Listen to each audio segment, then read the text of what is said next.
Hi, in today's video, I'm going to show you how to transfer from Citibank to Gcash. So basically, how can you do that? So in general, how to transfer funds from Citibank to another like bank, it's going to work with all the banks. So first of all, the cost is free. And as you can see, it's right if you want to transfer money to a deposit account you own at another financial institution or basically a Gcash.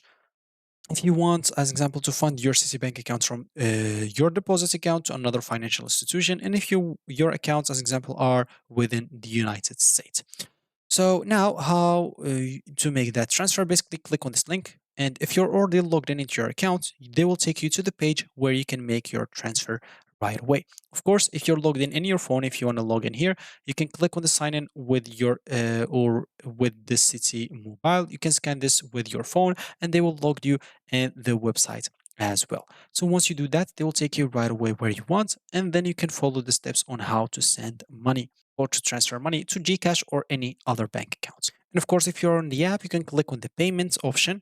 You'll find a payment tab in there as an example. So let's see, Citibank interface. Let's see if there's some interface. Normally, you'll find like a payments option or payment. So as you can see, you'll find the payments and transfer tab. You can click on it, and then you can go to overseas transfer or local transfer. If you're trying to send to a local bank, you can do that. And if you want overseas transfer, you can do that as well. Enter the account information that you want to send, which is the Gcash informations, bank account, and enter the amount, then confirm, and you should be good to go. So that's going to be it for me in this video. Thank you for watching, and goodbye.